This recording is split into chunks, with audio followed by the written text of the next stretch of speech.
முருகா முருகா, நான் நேற்று மாலையில கோயிலுக்கு போனேன். என்னடா இதை எங்ககிட்ட சொல்றீங்கன்னே நீங்க கேட்கலாம்.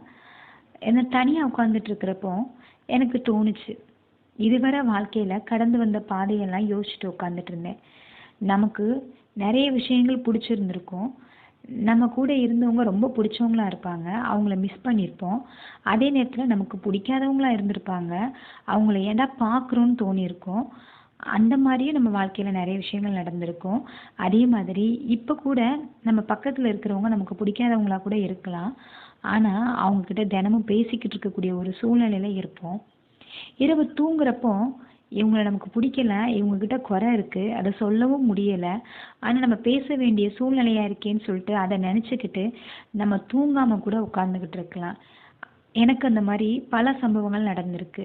அவங்க கிட்ட அதை சொல்லவும் முடியாது. அதே நேரத்துல அவங்க கிட்ட பேசாம இருக்கவும் முடியாது.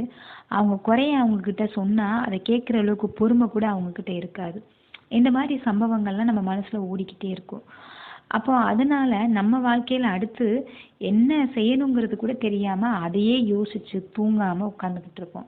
அப்படிதான் நான் நினைச்சிட்டு உட்கார்ந்துட்டு இருக்கிறப்போ என்கிட்ட முருகர் எனக்கு பேசுற மாதிரி திடீர்னு தோணுச்சு. உன் வாழ்க்கையில இன்னும் எவ்வளவோ பார்க்க வேண்டியது இருக்கு. நீ ஆனா நடந்து முடிஞ்சதை பத்தியும் உனக்கு பிடிக்காதவங்கள பத்தியும் உனக்கு இது வரைக்கும் லைஃப்ல பிடிச்சவங்க இருந்திருப்பாங்க, அவங்க உன்னை விட்டுட்டு போனதை பத்தி யோசிச்சுட்டு இருக்க. உனக்குன்னு 1000 வேலை இருக்கு, அந்த வேலையை நீ பாரு. உனக்கு துணையா நான் இருக்கேன். எத்தனை பேர் உன்னை விட்டுட்டு போனாலும் உன் கூட உன் அப்பா முருகன் நான் இருக்கேன். நான் இருக்கிறப்போ நீ எதுக்கு கவலைப்படுற அப்படின்னு முருகர் என்கிட்ட சொன்ன மாதிரி எனக்கு தோணுச்சு.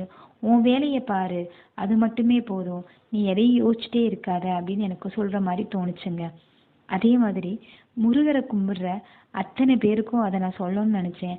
நம்ம எல்லாருக்குமே ஒரு கஷ்டம் இருக்கும். அந்த கஷ்டத்தை நினைக்காம நம்ம வேலையை பார்க்கறதுக்கு நம்ம அந்த நேரத்தை ஒதுக்கணும். எந்த நேரத்தையும் நம்ம இனிமே வீணாக்க கூடாது.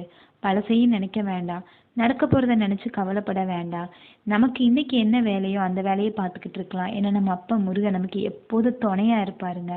அதுதான் உங்ககிட்ட சொல்லணும்னு நினைச்சேன்.